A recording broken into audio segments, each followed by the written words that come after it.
Musim panas pada tahun 1960, warga Finlandia dikejutkan tentang pembunuhan yang terjadi di danau bernama Bodom. 4 orang remaja diserang saat mereka sedang tidur di tenda. Namun sampai saat ini, pembunuh itu belum tertangkap. Seiring berjalannya waktu, muncul banyak teori misteri tentang Danau Bodom. Dan film ini terinspirasi dari cerita tersebut. Berlatar belakang di sebuah perkotaan, cerita ia dimimitian dengan memperlihatkan kepada 2 orang remaja yang sedang berada di mobil. Kita perkenalkan terlebih dahulu. Yang ini bernama Elias dan satunya lagi bernama Ate. Kala itu mereka berniat ingin berkemping di sebuah hutan, di mana hutan itu terdapat sebuah danau yang indah bernama Bodom. Diketahui Danau Bodom ini pernah terjadi kasus pembunuhan tepatnya pada tahun 1953 yang hingga kini belum terungkap siapa pelakunya dan apa motifnya. Seperti yang diceritakan di awal film tadi.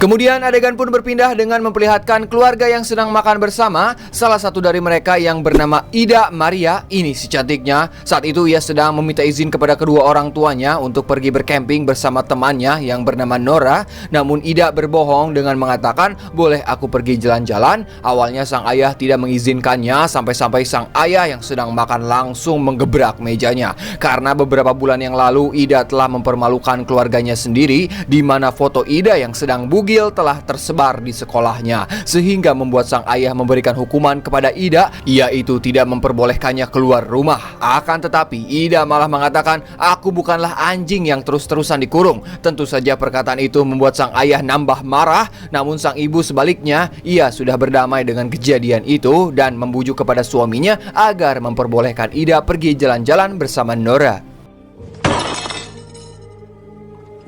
Mä en oo mikään koira. Anna tytön mennä.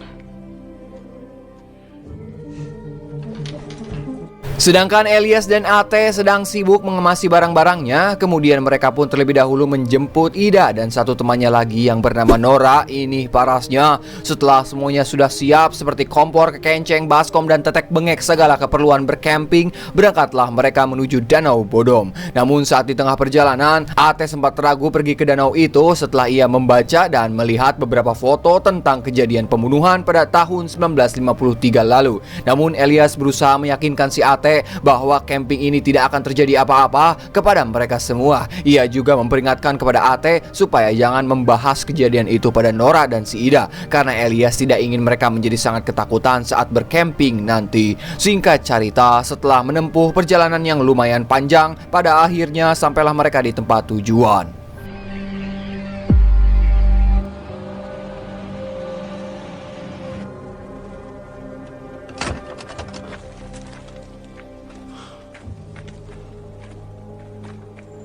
Namun sebelum masuk ke tempat camping, terlihat jalan masuk ke tempat itu diblokade oleh pepohonan. Lantas Ate pun langsung menyuruh Elias mengambil kapak untuk menebang pepohonan yang menghalangi jalan mereka.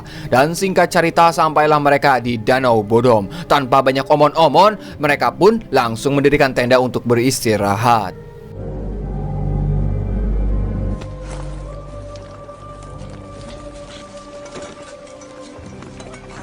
On mikä?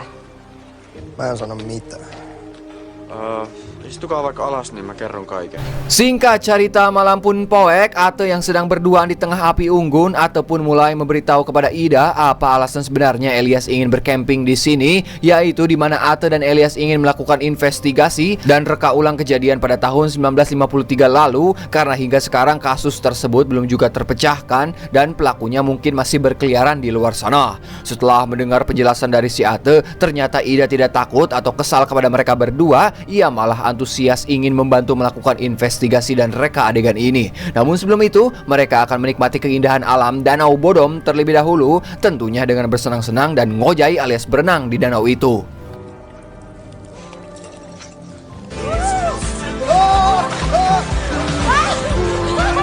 Saat Ate dan Ida sedang mengobrol berduaan di pinggir danau, mereka melihat kelap-kelip cahaya dari arah seberang, namun mereka memilih tidak menghiraukannya dan segera menuju tenda untuk beristirahat. Saat tengah malam, Nora malah terbangun dari tidurnya karena kebelet hoyong kiih alias kencing. Lantas ia pun segera menuju danau dengan diantar oleh Elias yang tidak tega membiarkan Nora pergi sendirian. Sedangkan Ate dan Ida tidur berdua dalam satu tenda. Dan ketika mereka berdua sedang anteng-anteng mengobrol, tiba-tiba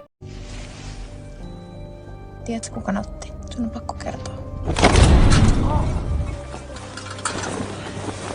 tenda mereka malah rubuh sehingga membuat mereka terkejut. Ate mencoba keluar untuk mengecek apa atau siapa yang menyebabkan tendanya rubuh. Saat Ate kembali masuk ke dalam tenda untuk memberitahu kepada Ida, mungkin ulah ini dari si Elias dan Nora yang berniat ingin menakut-nakuti mereka. Namun dari arah luar terdapat seseorang yang mulai menghampiri tenda mereka. Saat Ate sedang mengobrol dengan Ida, tiba-tiba deui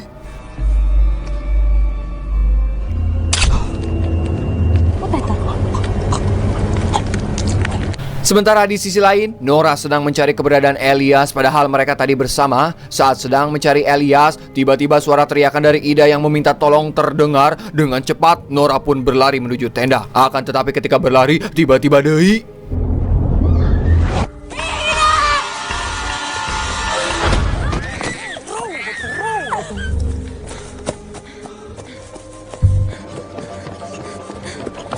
sesampainya mereka di tenda, betapa terkejutnya melihat si Ate yang sudah sakaratul maut dengan kondisi tubuh yang berlumuran darah. Sebelum dirinya maut alias tewas, Ate memberitakan kepada mereka bertiga untuk segera pergi dari tempat ini karena ada seseorang misterius yang ingin membunuh mereka semua.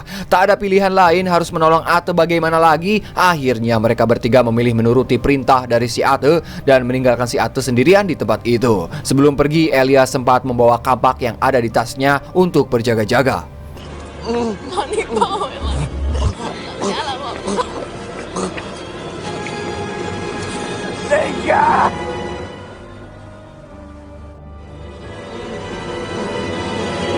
Baru beberapa meter berjalan kaki, mereka malah mendengar suara misterius dari arah belakang. Akibat dari suara itu membuat mereka sedikit ketakutan dan mulai berlari. Akan tetapi si Nora malah kesleo alias najong sebuah akar yang membuatnya tidak bisa berjalan. Namun Nora yang tidak mau merepotkan kedua temannya menyuruh Elias dan Ida supaya pergi duluan saja.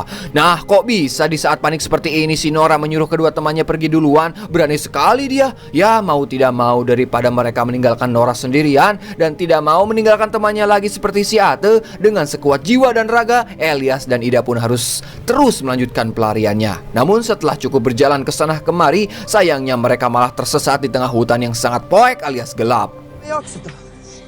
Pidä vaki. Norvi kannetaan sut. Ei, kun te lähdette Di saat tengah tersesat itu, Nora malah menyuruh mereka berhenti dan lebih memilih untuk mencari bantuan saja. Sedangkan Nora sendiri akan stay di bawah tetangkalan. Sebelum pergi, Elias memberikan Nora sebuah kapak dan senter untuk berjaga-jaga. Setelah itu dengan cepat Elias dan Ida pun berlari untuk mencari bantuan. Namun saat mencari bantuan, mereka tidak tahu arah keluar dari area perkempingan ini dan malah kembali ke tenda mereka. Ida yang sudah putus asa karena tersesat, maka dari itu Elias mencoba menenangkannya supaya entong berisik, takut si pembunuh itu mengetahui keberadaan kita. Setelah tenang, mereka pun kembali melanjutkan perjalanannya. Ei nyt ole tässä. Otto on varmaan kuollut. Te tuli parhaat kavereita. Ne on siltynyt senkaan. Miten niin? Di saat keputusasaan melanda mereka berdua, di sini Elias mencoba berkata jujur kepada Ida. Jadi pada saat itu Ida sempat pingsan saat berpesta dan seseorang ada yang membuka pakaiannya kemudian memfotonya. Bahwasannya foto-foto bugil mereka berdua itu hanyalah kabar bohong. Di sini Elias juga mengatakan pasti ada seseorang yang ingin mempermainkanmu dan juga ingin menyakitimu. Akan tetapi Ida yang mendengar perkataan itu tidak percaya begitu saja. Ia lebih baik melanjutkan perjalanannya untuk mencari bantuan. Lantas Elias pun mencoba mengejarnya. Saat mereka berdua sedang mengobrol, tiba-tiba dari arah belakang terdapat sosok misterius yang menusuk Elias secara membabi buta hingga tewas. Kiva sun.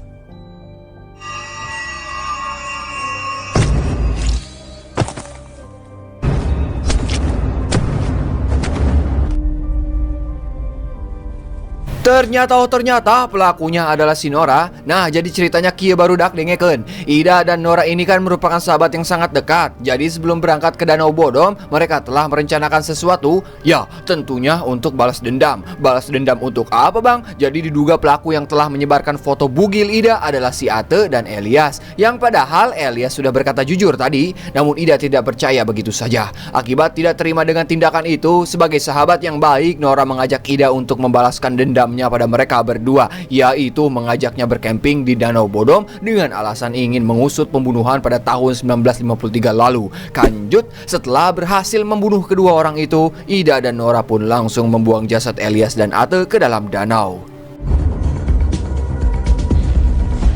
Seuraavalla kerralla valotellaan.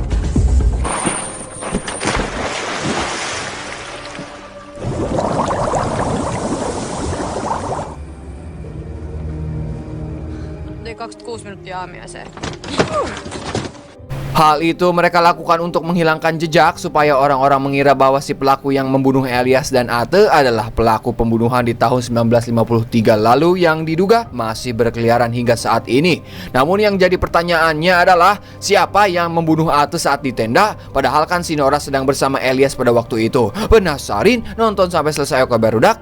Setelah semua sudah selesai, Ida dan Nora kembali ke mobil untuk pergi dari sana. Namun mereka baru ingat kalau kunci mobilnya masih berada di saku Elias. Ya mau tidak mau, hayang atau embung, Ida harus menyelam ke dalam danau agar bisa mengambil kuncinya yang berada di kantong celana Elias. Setelah mencoba menyelam, akhirnya Ida berhasil menemukan kuncinya pada jasad si Elias.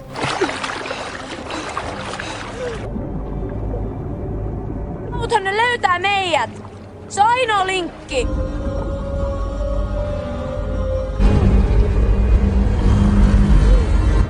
Ida! Sait sen!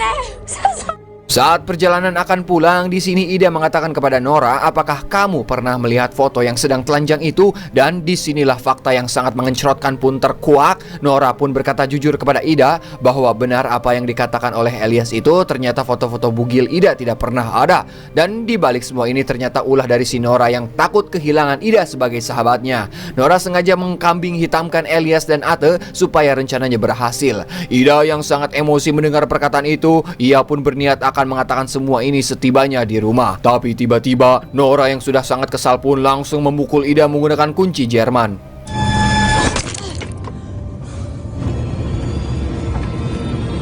Tak terima dengan pukulan itu membuat Ida balik menyerang dan terjadilah pergelutan di dalam mobil. Saat sedang bergelut, tiba-tiba Nora melihat pria misterius yang berdiri di tengah jalan sambil membawa senter. Karena kaget, Nora pun langsung membanting setirnya sehingga membuat mobil mereka oleng dan menabrak ke sebuah tatangkalan. Akibatnya mereka berdua harus terluka dalam kejadian itu dan Ida pun pingsan seketika.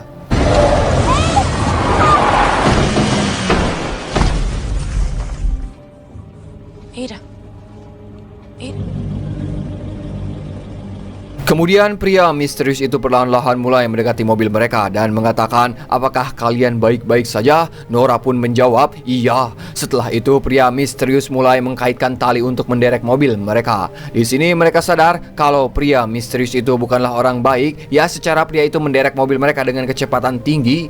Ida meminta pisau yang digunakan membunuh Elias untuk berjaga-jaga. Namun di sini mereka sempat kebingungan tentang siapa yang membunuh Ate. Karena Nora mengira Ida yang telah membunuh Ate saat di tenda. Tapi yang kita tahu Ida tidak melakukannya. Jadi ada orang lain selain mereka berempat yang telah memantau mereka sejak datang ke Danau Bodom. Usus punya usus, ternyata orang itu adalah pelaku atas kasus pembunuhan di tahun 1953. Pria misterius itu kemudian menarik mobil mereka dengan kecepatan tinggi sehingga membuat Nora dan Ida ketakutan. Mereka berniat akan kabur dengan melompat keluar dari mobil, namun si pria misterius itu tidak akan membiarkannya. Ia langsung membelokkan mobilnya sehingga mobil yang ditumpangi Nora dan Ida terhempas dan ngaguling.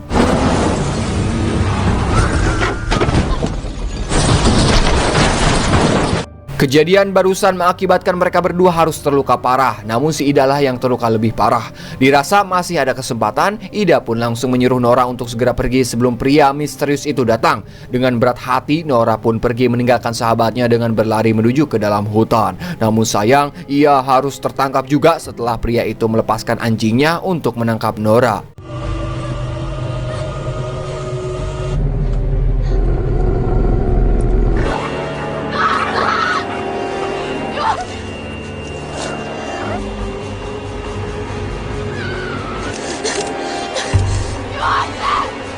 Singkat cerita, pada keesokan paginya, pria misterius itu membuang mobil mereka ke danau hingga tenggelam untuk menghilangkan jejak. Nora dan Ida juga sudah dalam keadaan terikat dengan mulut yang dilem agar tidak bisa berteriak. Tak hanya itu, pria misterius itu juga telah mengambil kembali jasad Elias dan Ate yang sudah dibuang ke danau. Kemudian ia memasukkan Nora dan Ida ke dalam tenda yang di dalamnya sudah ada jasad Elias dan Ate. Tanpa banyak omon-omon, pria misterius itu langsung membunuh Nora di dalam tenda.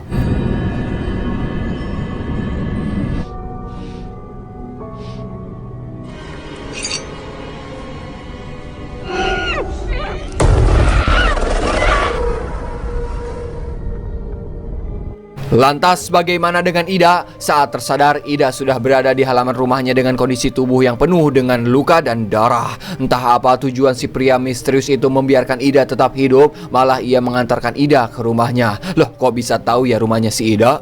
Kaikkihan sen tiesi, ettei ollut mitään jättiläitä. Ja se kai sen lopulta rikkokin. Adegan terakhir pun memperlihatkan 6 remaja yang lagi-lagi berniat berkemping di Danau Bodom. Namun dari arah kejauhan sudah ada pria misterius itu yang memantau mereka.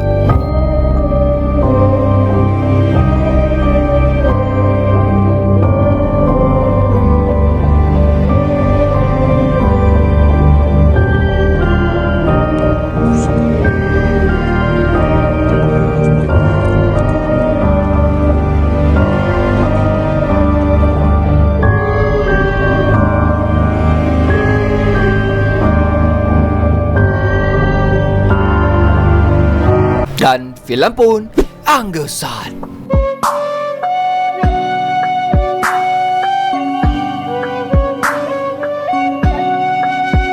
Dalam kasus tahun 1953 yang hingga kini belum terungkap, pihak kepolisian menduga pembunuhan itu dilakukan oleh beberapa orang. Namun pada tahun 2004, polisi pernah menangkap satu orang yang diduga pelaku atas pembunuhan itu. Pelaku itu bernama Niels Wilhelm, yang merupakan orang berkemping di Danau Bodom. Namun Niels kembali dibebaskan pada tahun 2005 setelah pihak kepolisian tidak menemukan bukti apapun yang menjeratnya. Mungkin hingga sekarang pelaku pembunuhan di Danau Bodom masih berkeliaran sampai si pelaku tewas termakan usia. Yowes, mungkin segitu info ti pusat mengabarkan. Saya Dharma yang bertugas di jero tanah mengucapkan hatur nuhun, dan tak luput saya selalu mendoakan kalian semua diberi kesehatan selalu, dilancarkan rezekina, dipermudah segala urusana, sing sukses selalu. Sampai jumpa di video selanjutnya. Silakan Bapak Hansip, the one and only, penutupan. Wassalamualaikum bro. Atas nama ya.